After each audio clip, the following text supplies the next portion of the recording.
and welcome to an exclusive preview of the Michigan Women's Menopause Memorandum. We are so excited to preview the report for our governor.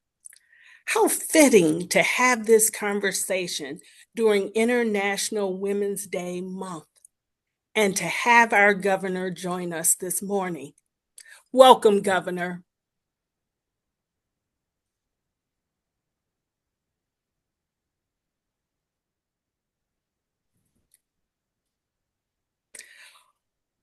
I believe the governor said hello and welcome. Also joining us in the audience are some of the over 2,500 people who attended at least one of the conversations across the state last year. Also participating today are some of the 100 plus women health professionals and experts who shared their time, their expertise, and their wisdom with us at each conversation. Thank you to the women who attended and shared their vulnerable stories with us, and to the panelists who volunteered their time to educate us and provide nuggets and strategies to help us make our menopause journey powerful and impactful. And a big thank you to the menopause movement volunteers and Lizney, Megan, and all of the MSU students who helped make each conversation an incredible experience. And to Lorena and Lauren, the PhD candidates who volunteered to create the Menopause in the Workplace survey and then analyze the data for us. And to the Michigan Women's staff, Cheryl, Anna Rose, and Janae. You are powerful women, and for your passion to learn and educate Michigan about the importance of women's health, particularly midlife health and menopause policies and initiatives, we thank you.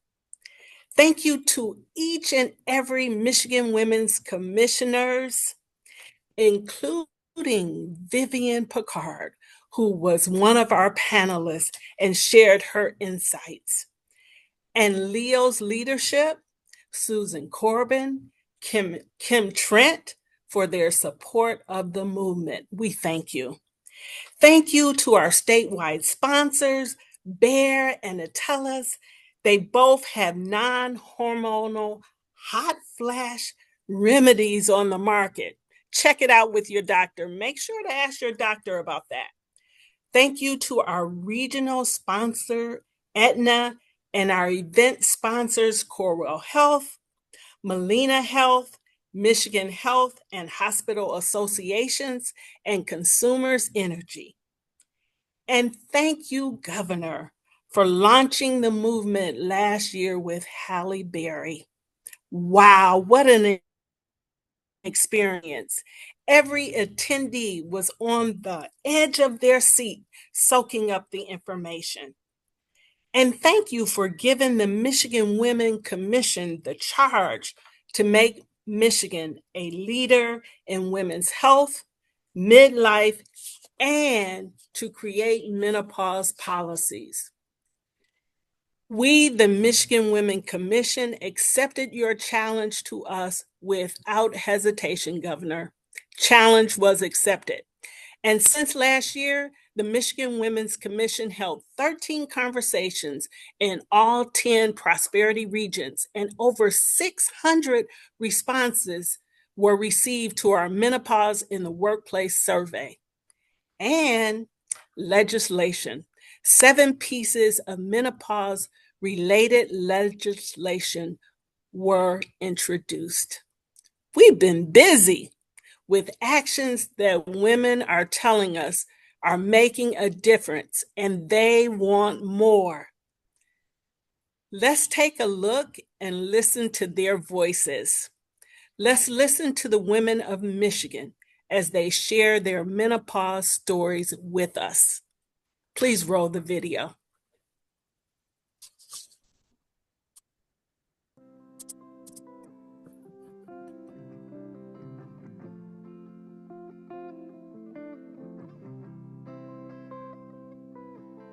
We could speak about the economic impact of menopause, the billions of dollars lost each year due to loss of productivity and women leaving the workforce. But you can read the staggering stats in our written report.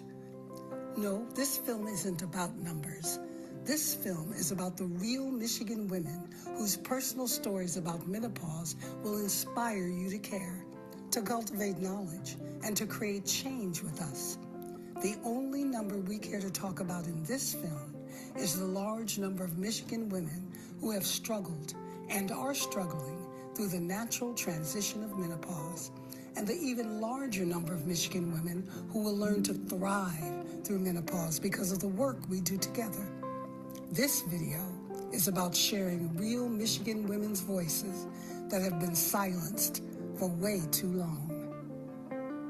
And my grandmother told me that she was prescribed lithium for what she called her screaming meanies. Repeated times waking up and sweating and then trying to function and not fall asleep in a meeting, not fall asleep while driving.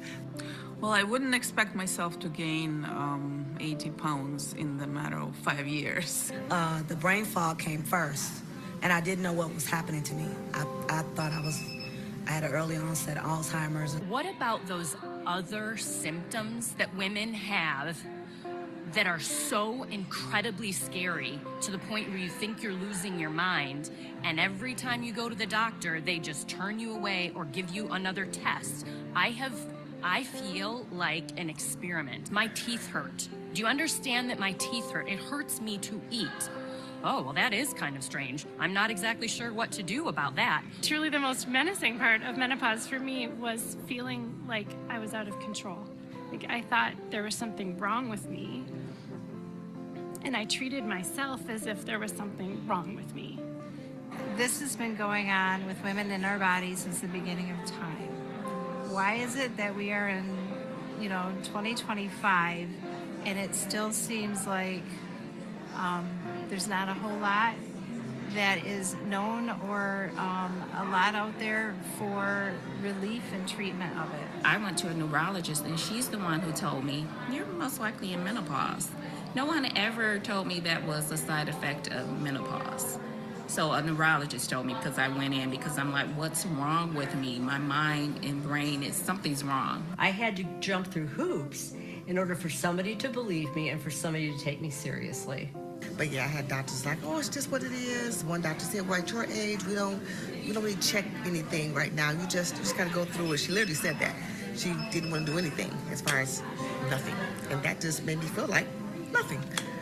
I actually went to the doctor and I said, I have to sleep with the windows open in winter, and my husband is complaining about it, and the only thing she said to me was, tell him to put a hat on.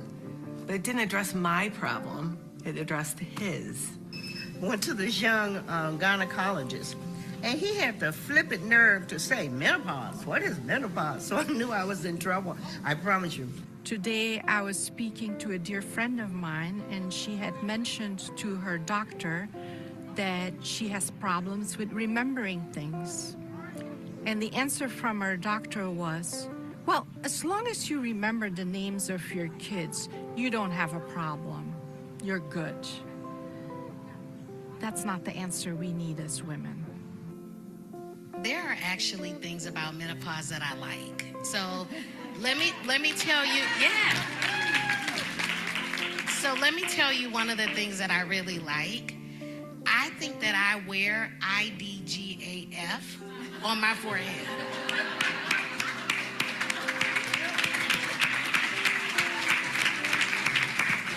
I care a lot less about what people think nowadays. I'm able to say no. And 10 years ago, I couldn't say no. Us as women, holding these things so as not to burden others, even other women, our families, etc. And it's not helpful. I think it's just like say the thing and don't be afraid of it. It's gonna happen. Half of humankind has ovaries, so that's kind of important. We focus on populations and designing for those populations in the workplace to help them feel seen and recognized. Coming to a place where it was like, okay, if I could treat myself the way I take care of my friends or my sisters, I would just be so much better off. And stop, stop not letting women age. And I have to say, I've been in fitness for a long time. Learning to let go of my belly was one of the hardest and continues to be difficult for me. Knowledge. Read everything you can. Even when you're young, read what you can to learn how to deal with your period and everything, because it all relates. The stuff that you do during your cyclical years affect your menopause years. Don't be afraid to ask for help and to seek care. And if you get dismissed, find somebody who will listen to you. If people are bothered by the conversation, maybe they need to listen, because that's on them, not on the people who are in menopause or going through menopause or postmenopausal. Like it's in our culture that things that happen to women's bodies are uncomfortable. We don't talk about that. And that's the big breakthrough that needs to happen. I implore healthcare practitioners, anyone who's providing services to women. Tonight we heard someone say, believe women, and it could not be more true. While I hope that at the end of this, we all collectively decide that we're over this shit and that we choose to support each other differently. And just having it be a normal part, celebrating that we've made it this far in our lives, that it's a privilege to age, it's a privilege to have the gray hair, it's a privilege to have the wrinkles, it's a privilege to go through this process of life.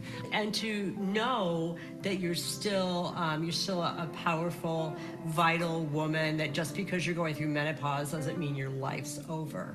In fact, that's just begun.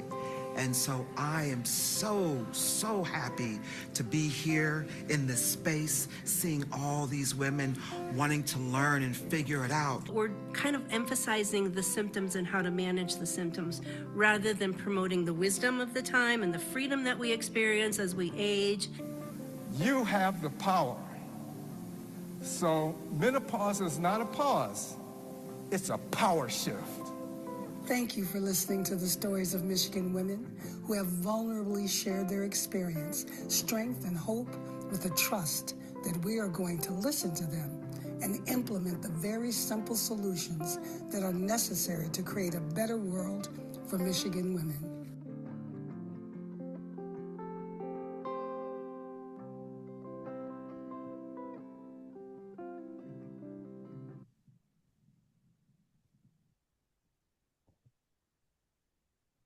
We just heard it straight from the mouths of Michigan women. Thank you, Governor, for starting this conversation and for giving us the platform to share these voices and to take action on what women are telling us they need to thrive. Here are the key takeaways, 3 key takeaways from the conversations and the Menopause in the Workplace survey. 1, educate physicians.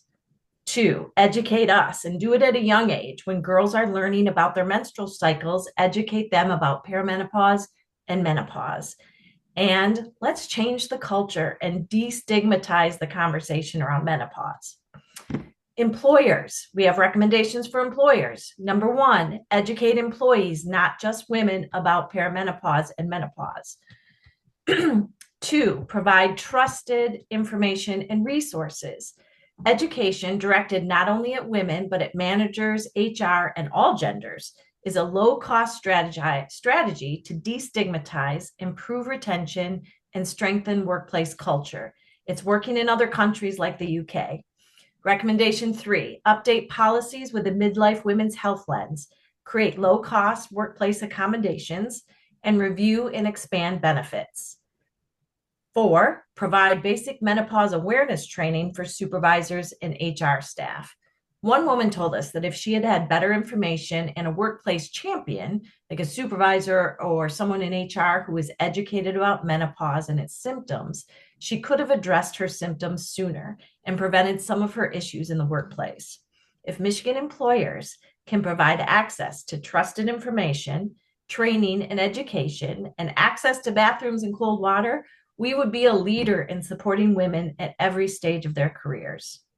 lawmakers. Our lawmakers stepped up. They participated in our conversations by moderating and serving on panels, including Congresswoman McDonald Rivet, Congresswoman Hillary Skolton, excuse me, Senators Brinks, Anthony, Santana, and Schenck, as well as Representatives Reingans, Neely, Rogers, and several others attended the conversations.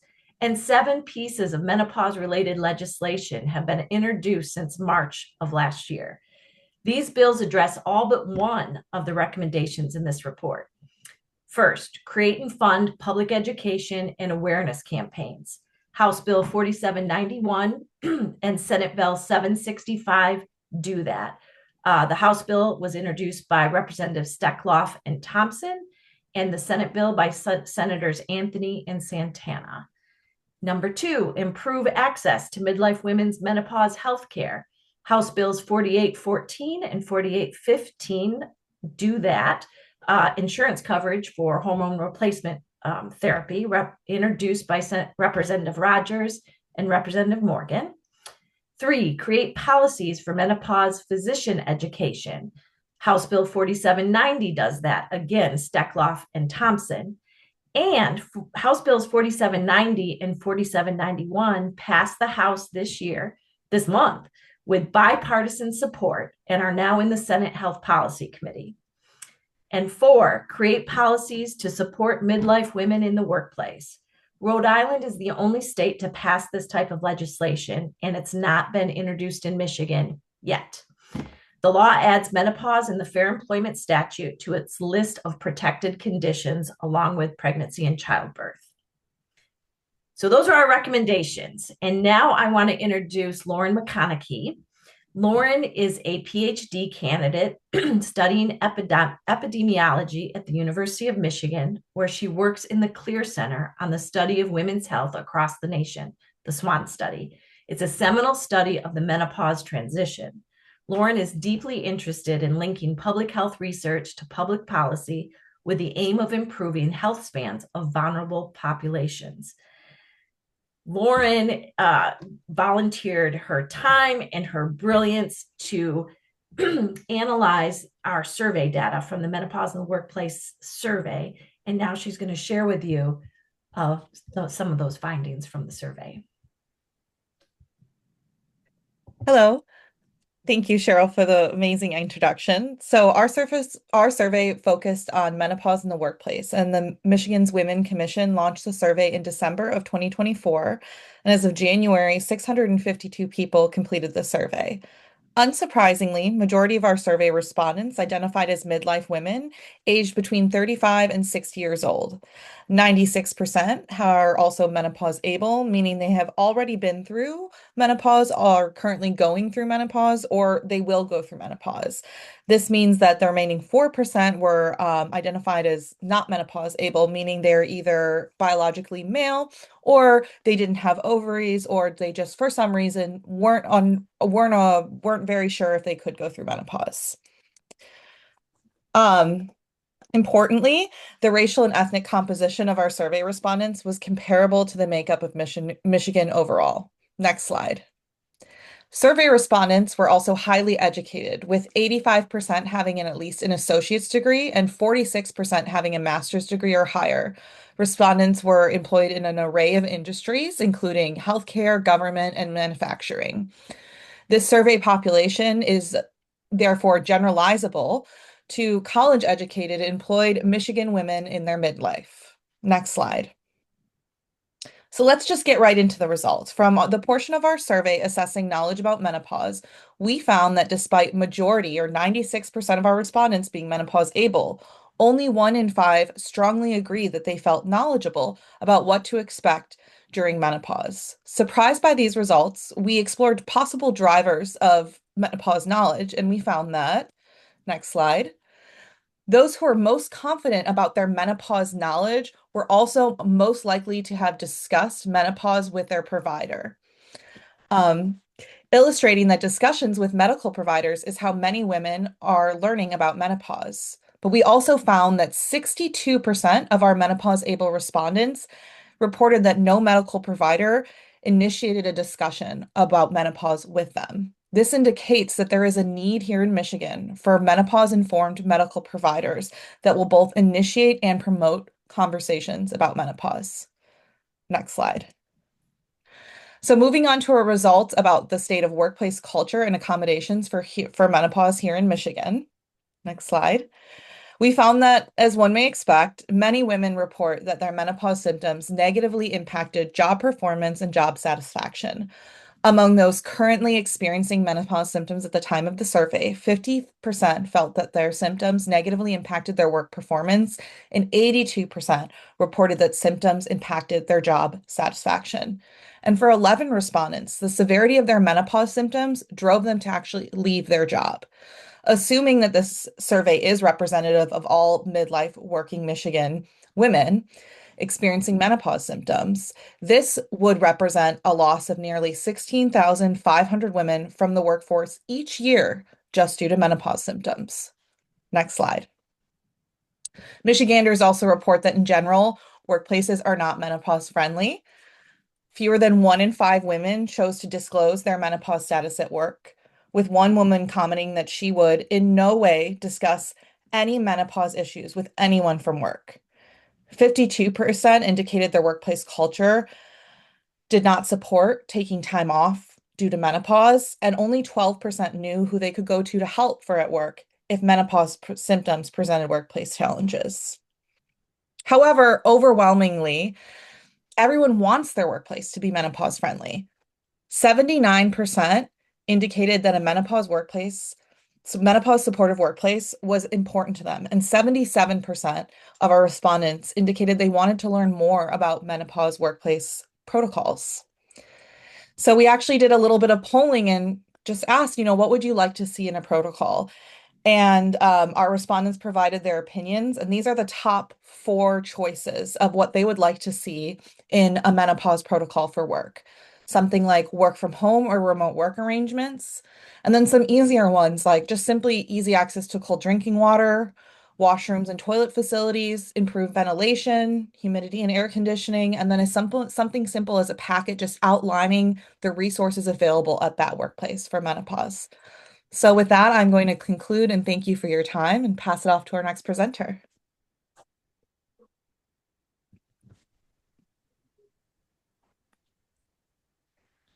Oops. There I am. Thanks, Lauren. Appreciate that so much. Now I'm going to introduce Dr. Diana Bitner. Diana is an international pioneer in women's health, and she's right here in Michigan. She's a board-certified OBGYN, the co-founder and chief medical officer for True Women's Health here in Grand Rapids, and she helps hundreds of women patients receive the health care they need and deserve. She was named North American Menopause Doctor of the Year in 2015 by the Menopause Society. She wrote a book, I Want to Age Like That, which I highly recommend for everyone. She was just named one of the top 25 leaders in femtech in the United States. She starred recently in a documentary, 4 Days Inside the Lives of Women Facing Menopause, that was produced by Charles Maddox, an award-winning director, actor, and happens to be Bob Marley's nephew. She was recently on the Drew Barrymore show with actress Gabrielle Union talking menopause, and we are so grateful for her partnership.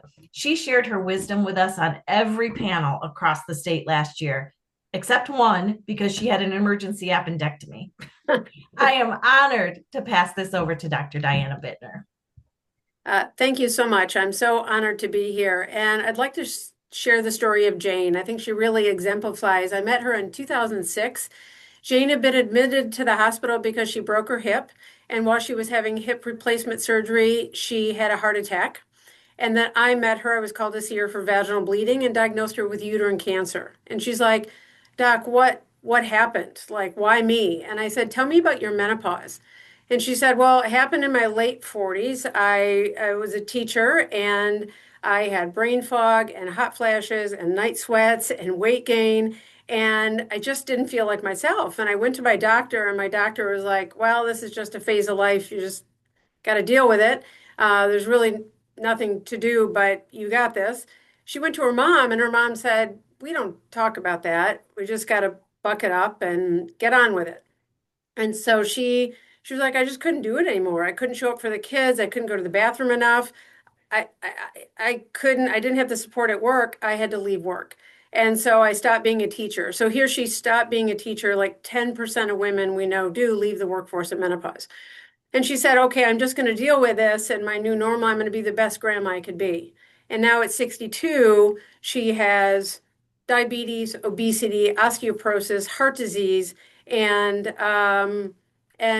she's like, "This isn't fair." And that was my aha moment, in the middle of delivering babies, to see this woman was, this isn't a patient problem, this is a system problem. So I wanted to be one of the doctors who was a part of the solution, and not just perpetuating. So I learned, I became trained, pivoted my practice. But I think this really highlights, for example, Jane wasn't able to find a doctor that could talk to her about it. She didn't feel comfortable in her community. And not only did this create symptoms that affected the quality of her life, like we've heard from so many of these women, but also it increased her risk of chronic disease. We know menopause is the most dramatic risk factor for heart disease, diabetes, obesity, all the things that reduce our ability to live a long health span, right? Not just a lifespan, but a health span. So again, this data, this proof, menopause is having a moment, but to have this report, which stands alone, really allows us then to drive forward with the initiatives that Cheryl discussed. How can we improve our care delivery system? If a woman goes to an OBGYN and she's 12 weeks pregnant, she gets a checklist. She knows what she's going to get, right? And the doctors are taught, they do research. We need the same thing for healthy aging. It leads to teaching healthcare providers. I was a part of the research study that showed only 10% of graduating residents, and Grand Rapids residents were included in the study. Only 10% of these residents graduated feeling comfortable talking to a woman about menopause. That's just not okay. It also tells us that we need to then, if we're going to provide treatment options, then is there coverage? Does the payer system help support that? But then also, hopefully, on the back end, helps reap the benefits. So again, all boats rise. If we can improve all of these things, then we can help women. And again, we heard from women over and over again. The audiences, sitting up there, it was just a force. And so it was amazing to see that these women asked about, why am I not able to get the coverage? And so what are the risks? What are the benefits? I think about offering options like informed consent for surgery. When I was offered my appendectomy surgery, right? Pros, cons, risks, benefits. We need to do the same thing with treatment. The care of a woman should not depend upon the level of training of the provider she sees. She should be able to get this from her. Next slide. So another common question, again, is how do we find knowledgeable healthcare providers? So the Menopause Society has a database of menopause certified providers. We promote that, but also in Michigan, where do we go? How to identify these qualified providers? We know that women spend $1,900 a year on unproven and unsafe, not FDA-approved therapies. We need to have some standards around this treatment. But then how do we also support this in the workplace? Jane left her job. What was the issue? Why was she not supported? The institution lost 10 years probably or more of Jane's productivity. So again, we want to be able to treat these women at each stage of their life.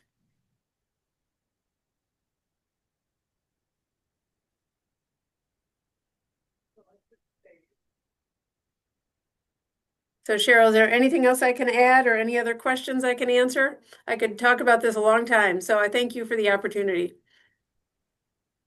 Thank you, Dr. Bitner. You have been a force on each single panel, and you have given us insight to help us on the journey. So thank you.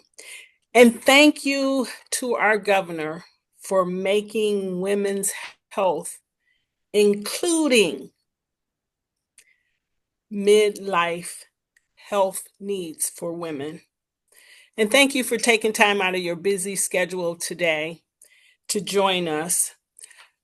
Governor, are there any thoughts, any reflections, any questions you have for us after we've shared this reveal for you?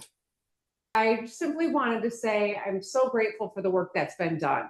From the Women's Commission to everyone who participated in the conversations around the state. This is an important moment that it needs to be a movement, right? We've got to change the culture here, and that doesn't happen overnight, but it happens with women speaking up and saying what they need and listening to one another and pulling in and educating people. That was a frequent refrain in your work, is that education. There's so much information that needs to be provided. So talking about menopause openly and honestly can feel very vulnerable, but I think you all proved that when we do it with science and respect and empowerment, boy, can we learn a lot from one another. We know that menopause doesn't just cost us individually, and I say us because I'm in it too, but it costs us individually. It costs us as a state collectively in our economy. It costs women, individually as a total, $25 billion in medical expenses, $1.8 billion in lost work days. And that's why I wanted the Michigan Women's Commission to move forward on this. And I'm so grateful for your leadership, Cheryl, and everyone who's been a part of this. 2,500 women across our state engaged in this conversation thanks to your work. The report that has come out now gives us insight and a pathway to continue to move forward on. And I'm really proud of the work that we've done these last 7 years to support women, eliminating the tampon tax, requiring equal pay for equal work in state government, expanding the working families tax credit, growing pre-K for all, fighting like hell to protect reproductive freedom. All of these are pieces that go into making sure that in Michigan, women can thrive at every stage of their lives, and the people that depend on us do as well when we address these issues. So this report demonstrates what's possible, why this is so important, and what yet work we need to do together. So I want to thank you, all of you, for your participation, for your leadership, and for the work that we're going to continue to do together. Thank you. Thank you, Governor. Thank you for the charge. The cost is high, as we've heard, but the solution is working together and helping each other, getting the data that we need, and driving for sustainable action. Thank you all for participating today in our preview for our governor and for all our reveal of the insightful information that we've gathered over the last couple years. The information, our memorandum, will be on our Michigan Women's website. Stay tuned for next steps of the menopause movement. It's a movement. Have a great day.